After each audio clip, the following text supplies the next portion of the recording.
I got a really interesting question. I'm going to read that out first. How does a career look like in India if someone has gotten into a SE or a solutions engineer role before they could gather even 5 years of experience in testing? Should they switch back to test automation again? So, very specific to India, and it's basically if you're a solutions engineer trying to sell a testing or a test automation product. It's very specific to this. So I'll start with giving some examples with what happens in US also, from my understanding and what I see in the market. Mostly anybody gets into the solutions engineering role only when they have a good understanding as a software engineer or some technical person or testing or whatever that may be. And it would be a great ladder to switch on to later because it would make sense, right? You have that knowledge and you can help people based on that knowledge. So the 5 years experience thing with testing, I think it's actually an add-on if you have experience prior. Like in my case, I actually did that.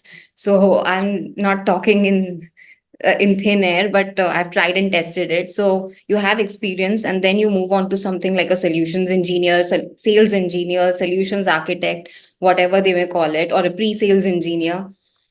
The nature of all of them is precisely mostly same. So it's good to have prior experience. If not, you need some grooming, some good seniors to train you and get you started. Reminds me of, no, it would become like a boasting. Reminds me of my juniors whom I groomed and trained. I hope that they are doing great today. But it's basically about how good can you have some hands on the technicality of any product, software, technology, and only then you could be a good to have some stand as a solutions engineer.